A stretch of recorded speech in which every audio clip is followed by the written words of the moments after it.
উত্তর জনপদের কৃতি সন্তান, সারা বাংলার মুক্তিযুদ্ধের চেতনায় বিশ্বাসী তরুণ সমাজের অহংকার, মিঠাপুকুরের লাখো জনতার হৃদয়ের স্পন্দন,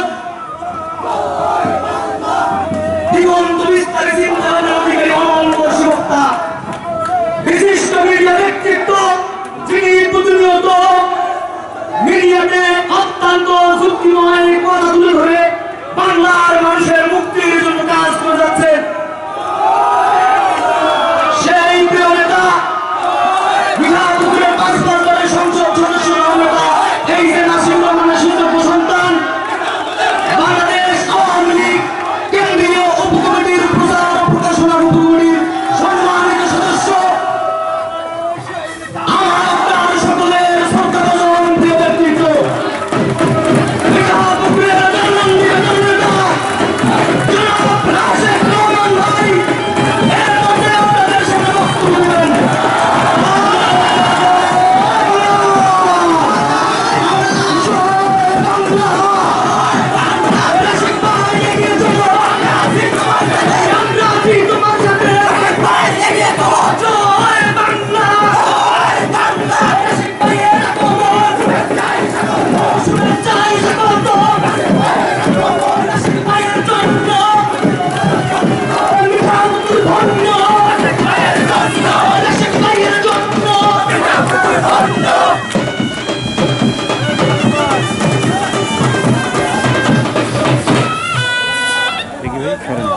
সবাই এখন অধিক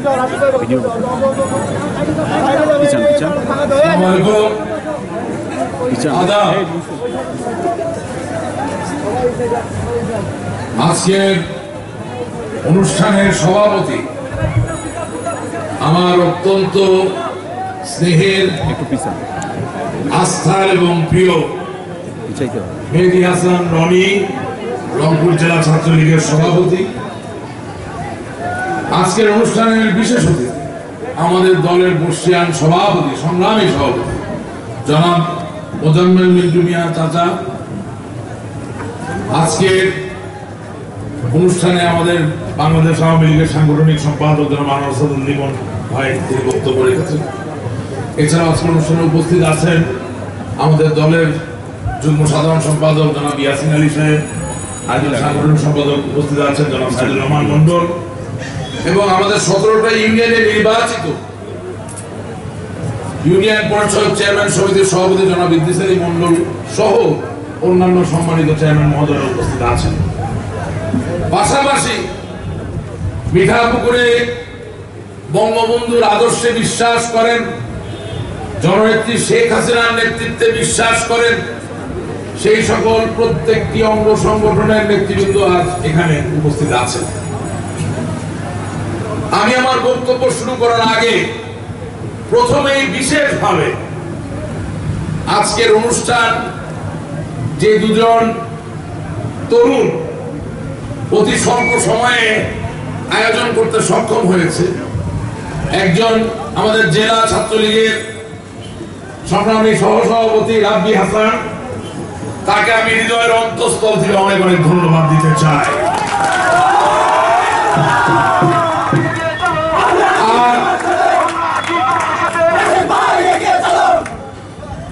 শরীফুল যদিও সদ্য স্বেচ্ছাসেবক লীগ রংপুর জেলা শাখার প্রচার সম্পাদক হয়েছে, কিন্তু সেও ছাত্রলীগের নেতা ছিল এবং যে জীবনে একবার ছাত্রলীগ করেছে সে সারা জীবনই ছাত্রলীগ বলে আমি বিশ্বাস করি। তাকেও আমি আন্তরিকভাবে হৃদয়ের অন্তঃস্থল থেকে ধন্যবাদ দিতে চাই। আজকের অনুষ্ঠানে আগত মিঠাপুকুরের তোমার হাত দেওয়ার দরকার ছিল না, কোনো হাত দেওয়ার দরকার ছিল না। তুমি এর আগে এটা করছো, এখন এটা করো, তুমি সরে দাও, হাত দিবা না। মিঠাপুকুরের প্রত্যন্ত অঞ্চল থেকে আগত বিভিন্ন বিদ্যালয়ের ছাত্র ছাত্রী এবং আমার বৃদ্ধ বনিতা জনগোষ্ঠীর যারা এখন উপস্থিত হয়েছেন, আপনাদের ঐকান্তিক সমর্থন সহযোগিতার জন্য আপনাদেরকে হৃদয়ের অন্তঃস্থল থেকে আমি আপনাদের অনেক অনেক ধন্যবাদ জানাতে চাই। এবং আজকে এই উপজেলা চত্বর সকাল থেকে আমাদের যে রণ স্লোগান জয় বাংলা জয় বঙ্গবন্ধু তাতে মুখরিত হয়েছে। আমি আমার বক্তব্যের শুরুতেই আমার ছাত্রলীগের ভাইয়েরা তোমাদের কাছে উদাত্ত আহ্বান জানাতে চাই, তোমরা আমার সাথে আরেকবার বলো জয় বাংলা জয় বঙ্গবন্ধু জয় বাংলা জয় বঙ্গবন্ধু। আজকের অনুষ্ঠান বিশেষভাবে আয়োজন করা হয়েছে এই কারণে, 2 বছর এই বৈশ্বিক করোনা মহামারীর কারণে আমাদের দেশের ছেলেমেয়েরা তাদের প্রিয় শিক্ষাঙ্গন প্রাঙ্গণে গমন করতে পারে না। এই বৈশ্বিক মহামারীর কারণে 2 বছর তাদের যেখানে তাদের প্রিয় বিদ্যালয়ে জ্ঞান অর্জন করার কথা, শিক্ষায় শিক্ষিত হওয়ার কথা, ওই উন্মুক্ত মাঠে তার বন্ধুর সাথে খেলাধুলায় নিয়োজিত হওয়ার কথা, সেখানে এক ধরনের বন্দি দশা এসেছিল। আজ এই অনুষ্ঠানের মধ্য দিয়ে এই হাজার হাজার কোমলমতি ছাত্র তোমাদের মধ্য দিয়ে তোমাদের সাথে নিয়ে বঙ্গবন্ধু কন্যা জননেত্রী শেখ হাসিনাকে বিশেষভাবে ধন্যবাদ জানাতে চাই যে তিনি সফলভাবে বাংলাদেশে করোনা ভাইরাস মোকাবেলা করার পর বাংলাদেশের প্রত্যেকটি বিদ্যালয় খুলে দিয়েছেন। আজ আবার নতুন করে প্রত্যেকটা বিদ্যালয় প্রাঙ্গণ মুখরিত হচ্ছে।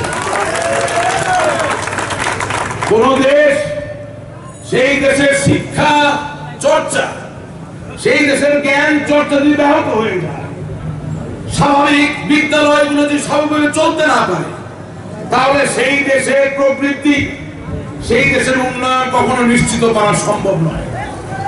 আজকে আমি বিশেষভাবে মনে করি আমার ছোট ভাই তোমরা যারা এখানে উপস্থিত আছো, তোমাদের বোঝা দরকার, তোমাদের উপলব্ধিতে নেওয়া দরকার যে বঙ্গবন্ধু কন্যা জননেত্রী শেখ হাসিনা আমাদের জন্য কত বড় একটা কাজ করেছে। তোমাদের জানান দিতে চাই, করোনা ভাইরাসের যে টিকা পৃথিবীতে 230টা দেশ আছে, এখনো 230 দেশের ভিতরে বেশিরভাগ দেশ একটা টিকার ডোজও পায় নাই।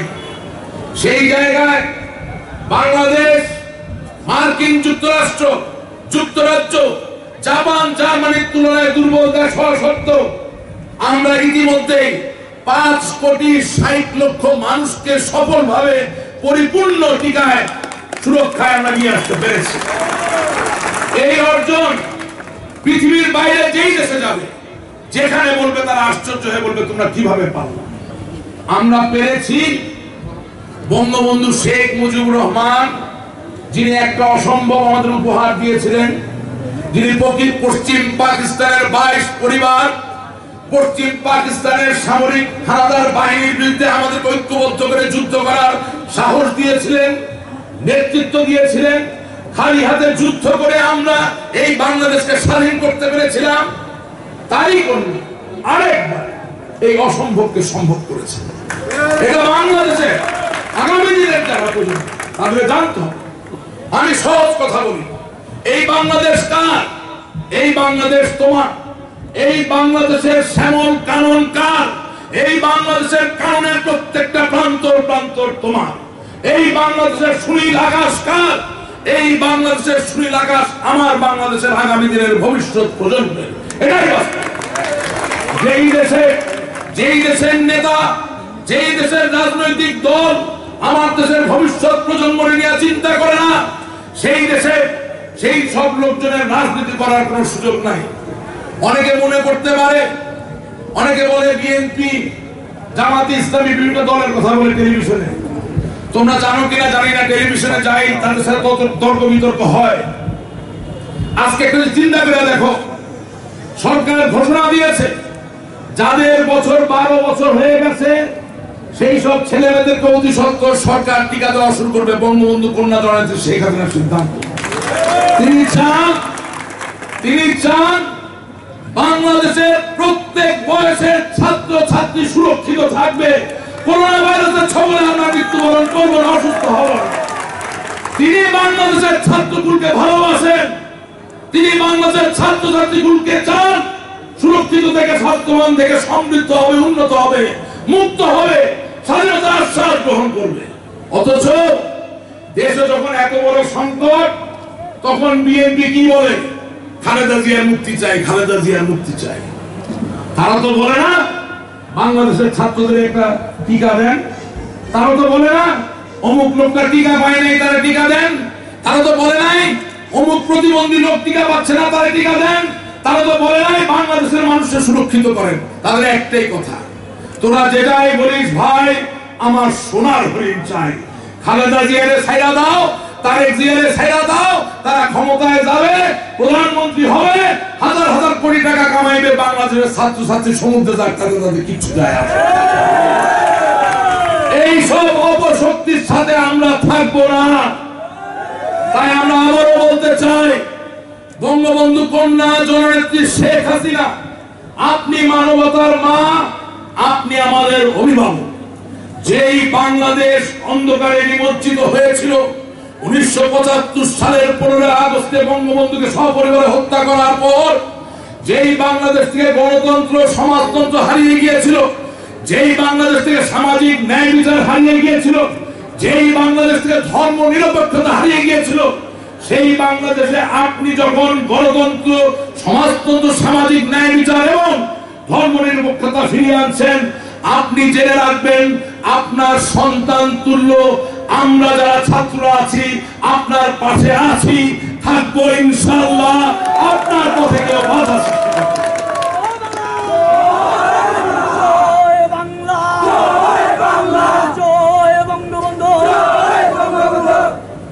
ছাত্রলীগ কি?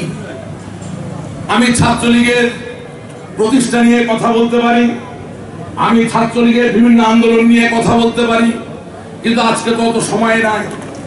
আমি তো সংক্ষেপে তোমাদের বলতে চাই, বঙ্গবন্ধু শেখ মুজিবুর রহমান ছাত্রলীগ সৃজন করেছিলেন, বঙ্গবন্ধু শেখ মুজিবুর রহমান ছাত্রলীগ করেছেন। বঙ্গবন্ধু কে? বঙ্গবন্ধু জাতির পিতা। কেন তিনি জাতির পিতা? বাঙালি মুক্ত হতে চেয়েছে, বাঙালি স্বাধীন হতে চেয়েছে হাজার হাজার বছর। এই বঙ্গভূমিতে এই বাঙালির মাঝে বহু বীর জন জন্মগ্রহণ করেছে। তিতুমির, ক্ষুদিরাম নাম বলে শেষ করা যাবে না, কিন্তু বাস্তবতা কি? তারা সকলেই মুক্তির স্বপ্ন দেখেছে সত্যি, কিন্তু একজন লোক টেকনাফ থেকে তেতুলিয়া মানুষকে ঐক্যবদ্ধ করতে পারেন না। বাঙালির ইতিহাস, বাঙালির স্বাধীনতার ইতিহাস, বাঙালির মুক্তির ইতিহাসে এই হইল বাস্তবতা। একজন মানুষ যার নাম বঙ্গবন্ধু শেখ মুজিবুর রহমান, ছাত্রলীগের বঙ্গবন্ধু শেখ মুজিবুর রহমান, আওয়ামী লীগের বঙ্গবন্ধু শেখ মুজিবুর রহমান, বাঙালির বঙ্গবন্ধু শেখ মুজিবুর রহমান, বাংলাদেশের বঙ্গবন্ধু শেখ মুজিবুর রহমান, পৃথিবীর বঙ্গবন্ধু শেখ মুজিবুর রহমান 1971 সালের 7 মার্চ টেকনাফ থেকে তেতুলিয়া 7.5 কোটি মানুষকে ঐক্যবদ্ধ করার মধ্যে বিশ্বাস করাতে পেরেছেন। তোমরা আমারে ভালোবাসা দাও, তোমাদের সমর্থন দাও, আমি তোমাদের স্বাধীনতা দিব, স্বাধীন একটা দেশ দিব যার নাম বাংলাদেশ। বাংলাদেশ লাল সবুজের পতাকা তুমি তার দল,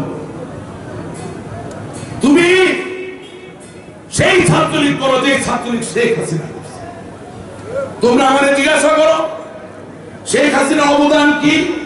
সকাল থেকে রাত পর্যন্ত বললেও শেষ হবে না, কিন্তু মোটা দাগে বলতে চাই, পৃথিবীতে 230টা দেশ, 1975 সালের পরে বাংলাদেশ আয় এবং জিডিপির ক্ষেত্রে আমাদের ক্রমিক কত ছিল জানো? আমাদের অবস্থান ছিল 227, মানে পৃথিবীর সবশেষ 3টা দরিদ্র দেশের মধ্যে আমরা ছিলাম একটা। আজকে বঙ্গবন্ধু কন্যা জননেত্রী শেখ হাসিনা তোমার আমার অভিভাবক হয়ে বাংলাদেশ চালাইতেছে। আজকে বাংলাদেশ পৃথিবীর 30তম সর্ববৃহৎ জিডিপির দেশ। গর্ব লাগে না? নিশ্চয়ই আমাদের অনেক কাজ বাকি আছে। আমি দাবি করি না যে আমাদের সব কাজ হয়ে গেছে, আমাদের অনেক দূর যেতে হবে, কিন্তু আমাদের সিদ্ধান্ত নেওয়া প্রয়োজন আমরা কার সাথে অনেক দূর যাব। যেই শেখ হাসিনা আমাদের সাথে ছিলেন, আছেন, থাকবেন, যার জীবনে আড়ম্বর নাই, যার জীবনে বিলাসিতা নাই, যিনি প্রত্যেক পদে পদে প্রমাণ করেন যে বাংলাদেশের আগামী প্রজন্মকে তিনি ভালোবাসেন, তাদের সুরক্ষা তিনি চান, তাকে পরিত্যাগ করে আমরা অন্য কোথাও যাইতে পারি না। স্বপ্ন দেখানো সোজা, ভালো কথা বলা সোজা, কিন্তু বঙ্গবন্ধু কন্যা জননেত্রী শেখ হাসিনার মতো এই 17 কোটি মানুষের সমস্যা সংকুল দেশকে একটা ভারসাম্যের মধ্য দিয়ে সামনে আগায় নিয়ে যাওয়া অনেক কঠিন। সুতরাং তোমাদের কাছে আমার অনুরোধ, কেউ মঞ্চে রাজনীতি করবা, কেউ মহাসড়কে রাজনীতি করবা, কে বিদ্যালয়ে রাজনীতি করবা, কেউ হয়তো রাজনীতি করবা না, কিন্তু বিবেক আমাদের সবাই আছে। দেশ আমরা সবাই ভালোবাসি এবং এটাই বাস্তবতা। এই দেশ তোমার জন্য ভালো হওয়া মানে আমার জন্য ভালো হওয়া। সুতরাং আমাদের সকলের দায়িত্ব আছে। আমার আহ্বান, তোমার প্রতিবেশী, তোমার বন্ধু, তোমার মুরব্বী, তোমার বাবা মা প্রত্যেককে তোমাদের উদ্বুদ্ধ করতে হবে যে মা, এই মিঠাপুকুরের উদাহরণ দিই, যে মা বাবা, আমার ঘরে কিছুদিন আগে অন্ধকার ছিল, সেই অন্ধকার জননেত্রী শেখ হাসিনার কারণে আমাদের মাননীয় এমপি জনাব এইচ.এম. আশিকুর রহমানের হাত ধরে অন্ধকার দূর হয়ে প্রত্যেকটা গ্রামে আজ বিদ্যুৎ চলেছে। সুতরাং অপরিকৃত কোন নেতা বা অপরিকৃত কোন অভিনেতার পিছনে যাওয়া যাবে না। যারা পরীক্ষায় পাস করেছে তাদের সাথে থাকতে হবে। আজকে তোমরা এখানে উপস্থিত হয়েছো, আমি প্রথমে খুব একটা প্রাসঙ্গিক মনে করি নাই। আমার পূর্ববর্তী বক্তারা স্থানীয় রাজনীতি নিয়ে কিছু কথা বলতেছিল, আমি স্থানীয়ভাবে কোনো লোককে নিয়ে কথা বলা পছন্দ করি না, কিন্তু আমার কাছে মনে হয়েছে যে মাঝে মাঝে এমন পরিস্থিতি তৈরি হয় যখন রূঢ় বাস্তবতা, নিষ্ঠুর সত্যটা তুলে ধরা লাগে। তোমরা জানো বাংলাদেশে দিনে দিনে স্থানীয় সরকার তার ক্ষমতা বাড়তেছে এবং এটা জনকল্যাণের জন্যই করা হচ্ছে, কিন্তু বাস্তবতা হলো তুমি যে বিদ্যালয়ে পড়তে যাও, সেই বিদ্যালয়ে তোমার প্রধান শিক্ষক যদি ভালো না হয়, তোমার শিক্ষকরা যতই ভালো হোক তোমার পাঠদান ভালো হবে না। ঠিক একইভাবে তুমি যে ইউনিয়নে থাকো, তুমি যে গ্রামে থাকো, তুমি যে ওয়ার্ডে থাকো, সেই ওয়ার্ড, সেই ইউনিয়নের ইউনিয়ন পরিষদের যারা নেতৃবৃন্দ নির্বাচিত হবেন, তারা যদি ভালো না হয় তোমার ওই এলাকায় শান্তি থাকবে না, উন্নয়ন হবে না। এটাই বাস্তব। আজকে কিছু রাজনীতির তথাকথিত ব্যবসায়ী রাস্তায় নামছে, যারা গরিব মানুষের চাল বিক্রি করে দিয়ে পুলিশের হাতে ধরা করছিল এই 14 নম্বর দুর্গাপুরে। আজকে তাদেরকে আবার নির্বাচন করার জন্য রাস্তায় নামছে। সাবধান থাকতে হবে।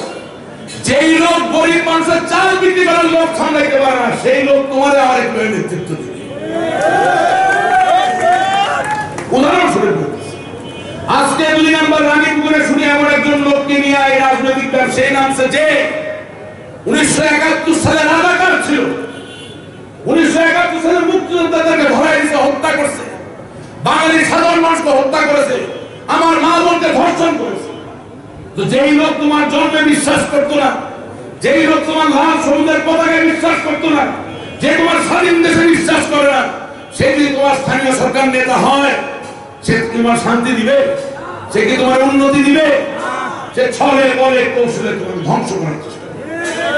আজকে 17 নম্বর ইউনিয়নে শুনতেছি বিডিআর বিদ্রোহে 57 জন বীর সেনা কর্মকর্তাকে আমরা হারিয়েছিলাম। সেই বিডিআর বিদ্রোহের হত্যাকাণ্ড, ধর্ষণের সাথে সাজাপ্রাপ্ত যে আসামি জড়িত ছিল, তারা নাকি আজকে 17 নম্বরের মানুষ উপরে চাপাই দেওয়ার চেষ্টা করছে, যাতে সেই ইউনিয়ন পরিষদের নির্বাচিত জনপ্রতিনিধি হয়। যেই লোক বাংলাদেশের সার্বভৌমত্ব যে সেনাবাহিনী রক্ষা করে, সেই সেনাবাহিনীর মধ্যে হামলা করতে পারে, আক্রমণ করতে পারে, সেই লোক কি তোমার ছেড়ে দেবে? সেই লোক নির্বাচিত হলে কি ভালো থাকতে পারবা? সবাই কথা বলতে চাই না। আবার 16 নম্বরে শুনতেছি নারী নির্যাতন মামলায় সাজাপ্রাপ্ত একজন ব্যক্তি যে অলরেডি জেল খাইতে আসছে, তারা নাকি আবার জনপ্রতিনিধি করার চেষ্টা করে। তো যে আমার মা আমার বোনের সম্মান করে না, নারী নির্যাতন মামলায় জেল খাটে, তারে দিয়া যে স্থানীয় সরকার গঠিত হবে, তার মধ্য দিয়ে কি আমরা কোনো ফলাফল পাবো? আমি এই কথাগুলো বলতেছি এই কারণে, এক একজনের কাজ করার কায়দা এক এক রকম, কিন্তু বিবেক একটা যায়। আমি গ্রামে গঞ্জে যেখানেই যাই, আমি সবাইকে একটা তত্ত্ব, অর্থনীতির একটা তত্ত্বের কথা বলি, সেটা হচ্ছে কনভার্জেন্স উইদিন ডাইভারজেন্স। এর বাংলা হচ্ছে শত অমিলের মাঝেও মিল খুঁজে পাওয়া যায়। কিরকম?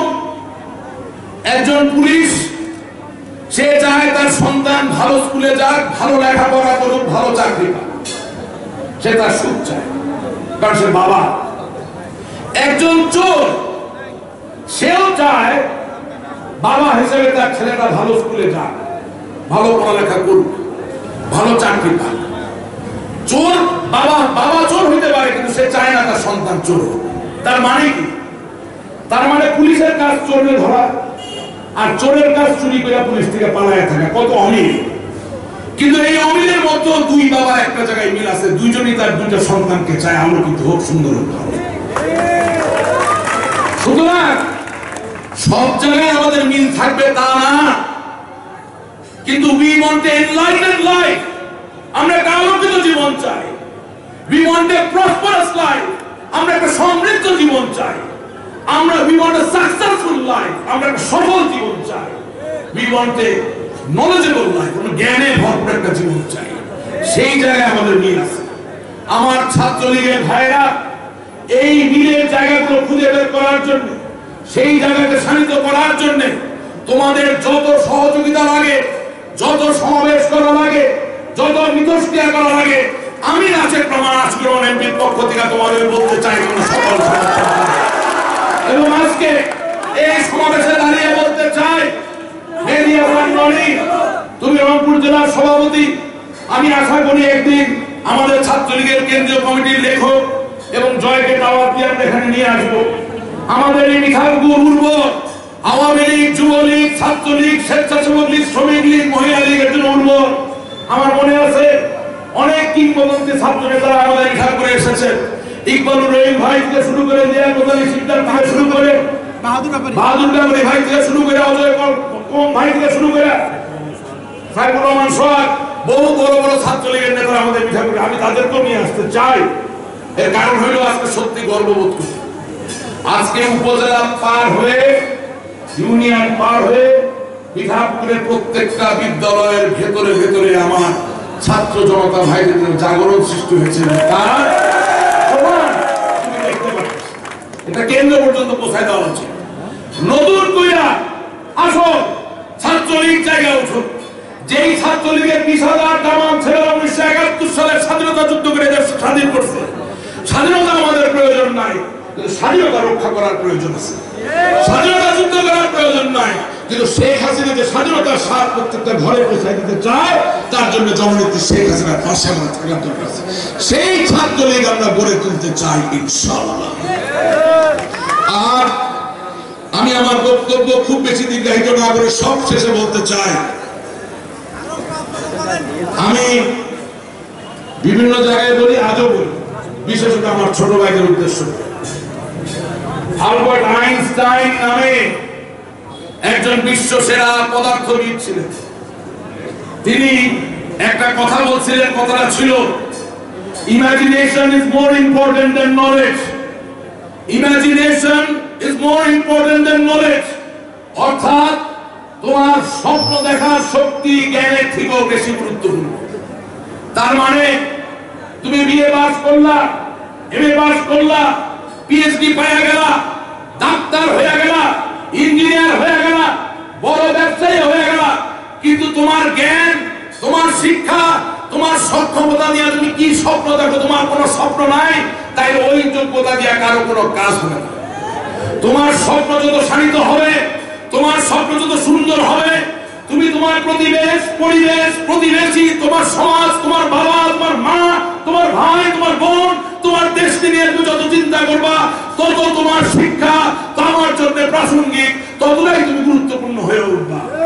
সুতরাং লেখাপড়ার পাশাপাশি সুন্দর স্বপ্ন দেখা বন্ধ করবা না ভাই, বড় স্বপ্ন দেখবা। তোমার আমার সামনে সবচেয়ে বড় আদর্শ বঙ্গবন্ধু শেখ মুজিবুর রহমান 1920 সালে গোপালগঞ্জ টুঙ্গিপাড়ায় জন্মগ্রহণ কইরা, যেখানে রাস্তা ছিল না, পুল ছিল না, কালভার্ট ছিল না, বিদ্যুৎ ছিল না, টেলিগ্রাফ ছিল না, ইন্টারনেট ছিল না, নতুন কোনো প্রযুক্তি ছিল না, একটা ভালো স্কুল ছিল না। সেই অন্ধকার থেকে যদি স্বপ্ন দেখতে পারেন যে বাঙালিরা তিনি মুক্ত করবেন, বাঙালিদের স্বাধীন করবেন, আমি বিশ্বাস করি তার বাংলাদেশে তুমি আমি অনেক সুন্দর স্বপ্ন দেখে তাও বাস্তবায়িত করতে পারবো। সুতরাং স্বপ্নকে লালন করতে হবে, এটাই আমাদের সবচেয়ে বড় শক্তি। আর এমন এক দেশে আছি, সবশেষে জননেত্রী শেখ হাসিনা অভিযাত্রার একটা অন্যের কথায় বলে যেতে চায়। ওই মার্টিন লুথার কিং নামে সাম্যবাদী আন্দোলনের একজন বড় নেতা ছিলেন মার্কিন যুক্তরাষ্ট্র।